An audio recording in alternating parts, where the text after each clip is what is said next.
Thank you very much. I'm very honored to be part of this symposium. I have very much enjoyed the hospitality that's been extended to me during my visit, and I'm having a very memorable visit to Hong Kong and to your university. I want to congratulate the Office of Service Learning on its 10th anniversary. Erik Erikson, the famous psychologist, described in his model of personality development that the stage associated with a 10-year-old person is industry. According to Erikson, industry is marked by success in meeting both social challenges and academic challenges, which seems to be an appropriate metaphor for an office dedicated to service and to learning. Success in meeting social challenges and academic challenges is assumed by Erikson to develop a sense of competency. I've been familiar with the work that Lingnan University has done in service learning over the years for two primary reasons. First, I'm familiar with the conferences on service learning and the leadership that you have provided to the growth of service learning and civic engagement in Asia. I'm very impressed with what the Office of Service Learning has achieved in its 10 years. To return to the Erikson analog, the Office of Service Learning reflects a remarkable level of competence in the service learning field. The second reason I'm familiar with your work in service learning is because of my relationship to Carol Ma. Carol is serving on the board of directors of the International Association for Research on Service Learning and Civic Community Engagement. This is the most important organization for developing an understanding of service learning and community engagement in the world. And her contributions are very important to maintaining an international perspective on the association's work. What I would like to offer in my remarks today are some reflections on how I view civic engagement and the role of service learning in higher education, with particular emphasis on its role in the liberal arts, which is the focus of the education at Lingnan University. I spent most of my career at University-Purdue University, Indianapolis, or IUPUI, which is a large metropolitan university with a strong emphasis on professional training. IUPUI has 30,000 students, a large medical school and health sciences programs, and schools of dentistry, business, law, social work, public affairs, engineering, and education. However, I received my undergraduate education at Hanover College, a small liberal arts college similar to Lingnan. The contrast between my undergraduate college and where I spent my career served to illustrate to me how too many educators today view the purpose of education as preparation of students for a career, rather than viewing higher education as educating the whole person for broader purposes in society. I think that understanding this tension is important in order to appreciate the role of service learning in higher education and the value added by its presence in the curriculum. Let me first acknowledge the global growth and presence of community engagement. It indeed does have a global presence in most sectors of higher education around the world, and these are examples of that influence. In America, Ernest Boyer provided the intellectual foundation for civic engagement. He saw the university as relating to communities in special ways. But more importantly, his vision saw major changes in higher education. That it's not just about adding a program, it's about rethinking higher education. And he envisioned engagement as scholarship, about which I'll have more to say. So his vision is consistent with a fundamental goal of liberal arts education: producing graduates who are prepared to contribute to their communities. And I suspect that all of us in the room can nod our head to this as a overarching goal of what we're about. As you may know, Ernest Boyer also expanded the conceptualization of scholarship from teaching, research, and service to discovery, integration, communication or teaching, and application. One of the common misinterpretations of Boyer's types of scholarship is the assumption that engagement is the same as application. But as I will explain more completely, think of civic engagement as a special type of discovery, a special type of integration or interdisciplinary work, a special type of communication or teaching, and a special type of application. Furthermore, consistent with Boyer, I consider discovery or traditional research to be a subset of scholarship. So when I talk about scholarship, I'm not just talking about research. Let us start with a clear understanding of what I'll be talking about. First, I want to distinguish between scholarly, which is well-informed faculty work, and scholarship. What is scholarship? Reducing it to its most basic elements, and it doesn't matter if we're talking about scholarship and discovery, integration, teaching, or research. It is producing products that contribute to a knowledge base that receives peer review. Okay, what is civic engagement? Well, unfortunately, there are lots of terms that are associated with this work, and clarifying the use of these terms is important to having a worthwhile discussion. I found this Venn diagram to be useful in terms of organizing and analyzing the nature of community engagement or civic engagement. It starts with the three traditional areas of faculty work: teaching, service, and research. It notes that all three of these activities can occur on campus or in professional venues, but they can also occur in communities. A campus can deliver courses to community sites. A researcher can collect data in communities, and instructors and staff can provide services to communities. Now let me distinguish between the term community involvement and civic engagement. Community involvement is defined by place, so it's any of these activities that take place in the community. However, civic engagement is defined by not only place or location, but also process. This is a new paradigm in higher education in the last 2 decades. To think about community involvement as participatory involvement that is inclusive and action-oriented, and it puts an emphasis not only on what you do and its impact, but also on how you do it, the partnerships.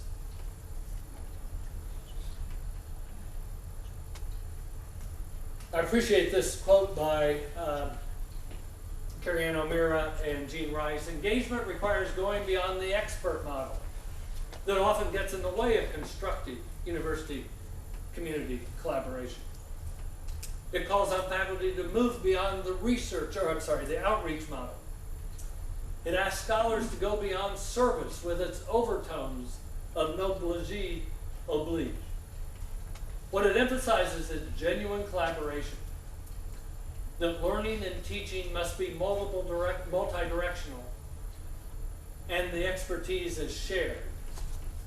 It represents a basic reconceptualization of community-based work. So what is the scholarship of engagement? It's first of all scholarship, according to the traditional notions, but it's scholarship that reflects the values and principles of this new paradigm of engagement. This is aligned with trends that are taking place, at least in America, and I think slowly worldwide, of shifts in the nature of faculty work. From an emphasis on teaching and an input model to an emphasis on learning and what we are accomplishing, to an emphasis on collaborative and interdisciplinary work rather than isolated and narrow work. Thinking about the implications of the work for the broader purposes of society, and a shift from how many publications you produce to what is the benefit and outcome from those scholarly activities. There are lots of different roles that a faculty member can play in this new paradigm of community or civic engagement. Liz Hudson has identified several, and I know you can't read this fine print, but let's just stick to the headings. Faculty members can be visionaries for this work, contribute to the scale of the work, the scope of the work. They can be supporters, believers in her term, empowerers. They can provide technical assistance. They can be conveners. The academy is a safe, neutral location that is largely trusted by the rest of the community. So they can play an important role as conveners, and certainly the university can share its resources with this work. Those may be physical resources, monetary resources, or technical resources. So let me focus a little bit more particularly on participatory action research that takes place in the community and that has, according to this Venn diagram, dual purposes. Participatory action research benefits the community and serves scholarly purposes.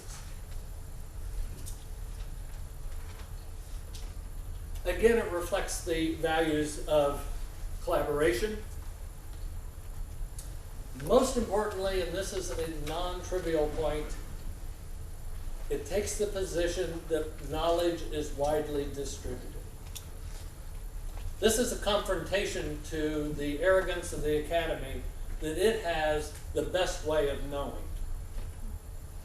This paradigm suggests knowledge is widely distributed, and there are multiple ways of knowing, not just the traditional disciplinary way that the psychologist or the economist or the historian views the world. And it's directed toward social change and action.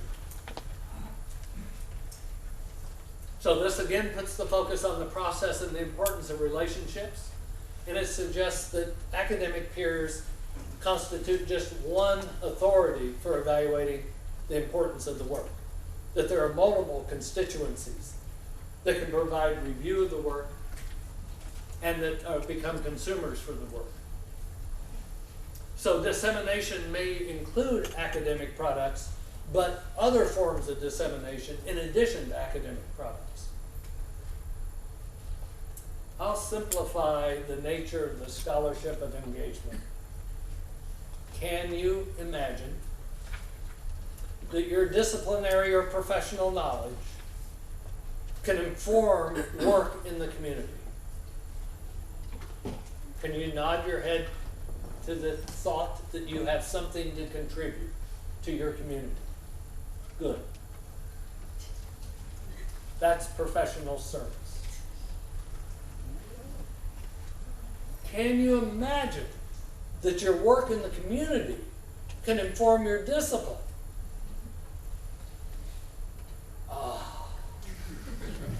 That's the scholarship of engagement.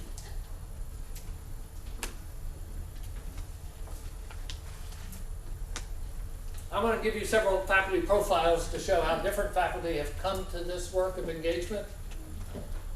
These are IUPUI faculty. The first one is an individual who started with community service that grew and rippled out into teaching and research. Roger DeJour is in the field of criminal justice. When he arrived in Indianapolis, he went to a juvenile detention facility and said, "I'm here to help."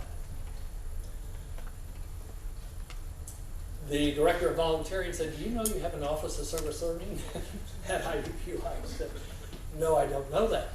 He came back, called me. I was in his office in 15 minutes. Since then, he has taught every course he teaches in juvenile delinquency and juvenile justice with a service learning component in which students mentor juvenile offenders at this prison prior to their release. He has now conducted research on the degree to which that mentoring reduces recidivism rates.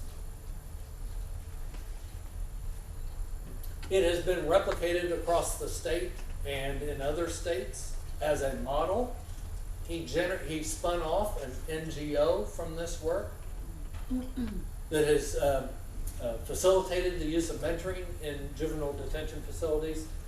And he's partnered with another faculty member at IUPUI to offer college courses in prisons that are taken by both prisoners and college students for academic credit. The second example is an individual whose research led to service learning and service. Paul Mullen is an anthropologist who studies artifacts. He digs things up and catalogs them and sorts them. And he began digging around the IUPUI campus in the communities adjacent to the campus.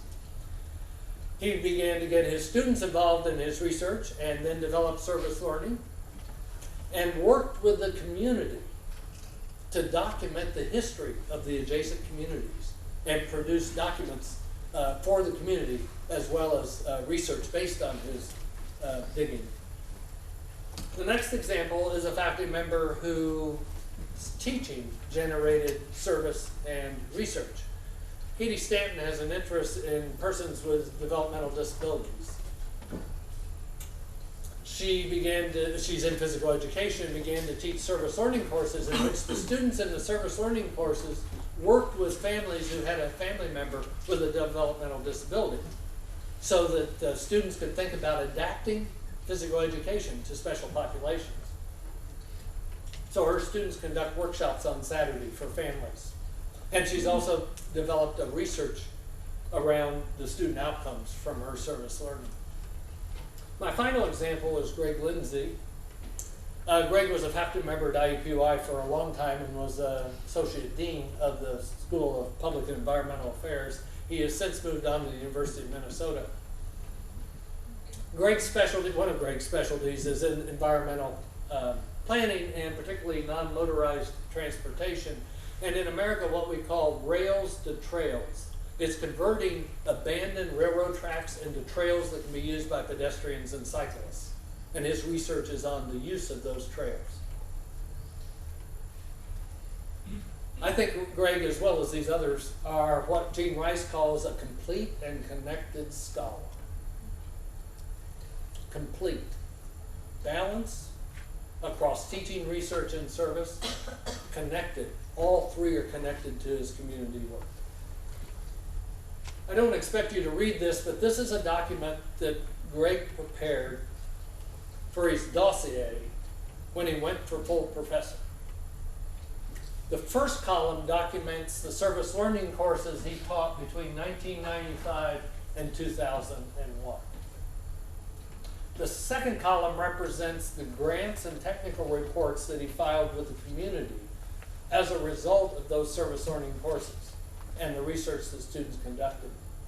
And the third column lists the publications that he generated from that research. So you get a nice picture here of the connection between service, teaching, and research, and how it can facilitate scholarship.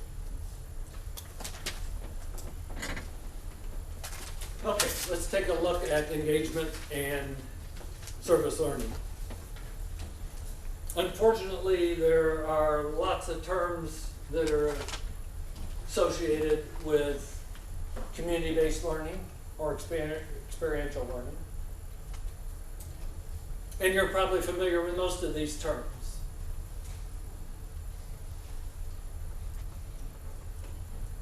Not all community-based learning is service learning. If you have one takeaway today, it's not all community-based learning is service learning. So we need a definition that differentiates service learning from these other forms of community-based or experiential learning. Unfortunately, there are over 200 definitions of service learning. So allow me to offer the definition that I developed with my colleague Julie Hatcher at IUPUI. Service learning is a course-based, credit-bearing educational experience in which students participate in mutually identified and organized service activities that benefit the community and reflect on the service activity in such a way as to gain further understanding of course content, a broader appreciation of the discipline, and an enhanced sense of personal values and civic responsibility. Let me highlight 4 components of this definition. First, it states that service learning is course-based. I've observed that much of service learning, particularly service learning in international settings, does not have a strong academic or course-based component. We will be well served when we clearly differentiate academic service learning from co-curricular programs that are volunteer service programs. Academic learning must be central to service learning. It is exciting for me to see how individual instructors and departments can be innovative in defining ways to enrich the curriculum with community-based service. I commend the work of Lingnan University that Lingnan University has accomplished.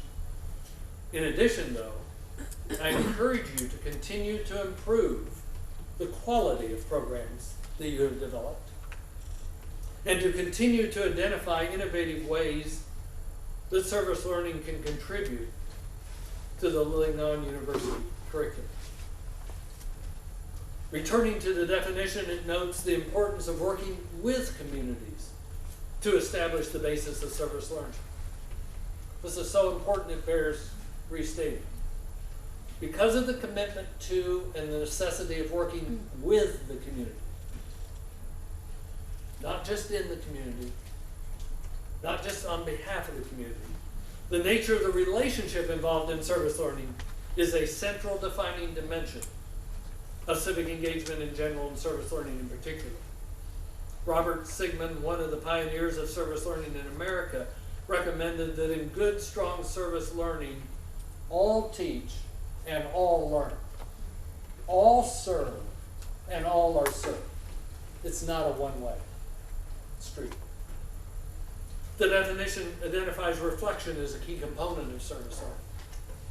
My experience is that reflection continues to be an underdeveloped aspect of service learning courses in America and internationally. Too often students are asked to keep open-ended journals or to write descriptive papers about their experiences. I will be blunt. Open-ended descriptive journals are not good reflection. Good reflection is structured around learning objectives. Good reflection requires students to intentionally connect community activities with academic learning objectives, with civic learning objectives, and with personal growth. Good reflection causes students to engage in new learning and then captures the learning so that the instructor can assess it. Finally, the definition identifies what I contend is the unique contribution that service learning brings to higher education. And the reason that I think it will remain on the scene as an important pedagogy, and that is civic education. What service learning does well, and probably better than any other pedagogy, is not just having students serve to learn, which is applied learning, but also learning to serve, which is civic education component that was referred to in the definition by the phrase personal values and civic responsibility. What service learning should accomplish is having students think about, consider, and analyze what their role is in society, now and in the future. Thus, just doing something in the community is applied learning. What service learning brings to higher education is learning to serve and thinking about the broader issues that are implied by the work in the community. In conclusion, what does all this have to do with a liberal arts education? Let me return to the tension between preparation for a student career and the civic education of students. I'm very fond of this quote by David Matthews. Why do we need more than a vocational education? In part because we live more than a vocational life. We live a larger civic life, and we need to be educated for it. And this confronts higher education with an important challenge. The most critical demand is to restore to higher education its original purpose of preparing graduates for a life of involved and committed citizenship. The advancement of civic learning, therefore, must become higher education's most central goal.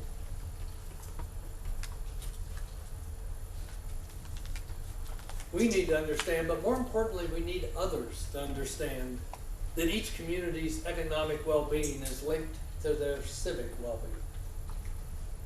That's true in America, it's true in Hong Kong, and it's true around the world. The civic health of communities, and there's research to support this, the civic health of communities and nations matters to their resiliency.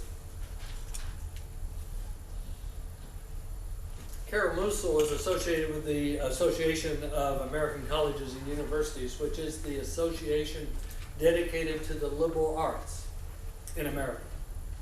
And what she notes is that there are several shortcomings in our work in civic engagement. What we need to do is make service learning expected by students, part of the culture of a campus. We must make it developmental and progressive in the curriculum. What does it mean to take a second service learning course after a first? We must make it pervasive across faculty and disciplines. And I admire the work that's being done in Hong Kong to make it a graduation requirement and to make it more pervasive. And we must make it integrated. Then we will begin to have graduates who will make a difference in their communities across their lives. Therefore, integrating the purposes of preparation for work and civic responsibility is an appropriate goal for helping students be prepared for a modern world. I view the work that is focused on service learning and civic engagement as serious work. It is serious because it is making changes to the curriculum in significant ways. It is serious because it can have a profound impact on students' lives. It is serious because it demands the utmost care in making certain that we proceed with due diligence in managing partnerships with the community.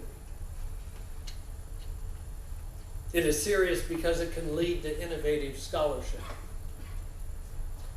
It is serious because it just might produce profound changes in institutions of higher education. It is serious because it asks us to reconsider what we mean by scholarship and how we do it. It is serious because it challenges the epistemological foundations of the academy. Let me ask you this. What would it be like to be part of a revolutionary change in higher education? Would that excite you? Civic engagement may well be taking the academy through a period of significant transformation that will manifest new models of engaged education and research that transcends disciplines, that restructures relationships between universities and communities, and that facilitate a broader range of educational outcomes across a diverse set of learners. I therefore dare you, as a discourse community, to explore the best ways in which the strengths and assets of this campus can be developed in ways that further engage your faculty, your students and staff in educationally meaningful service. And I dare you to do it in ways that produce paradigmatic change on this campus, that produce scholarship from which others can learn, and that set an example for the rest of higher education. Thank you.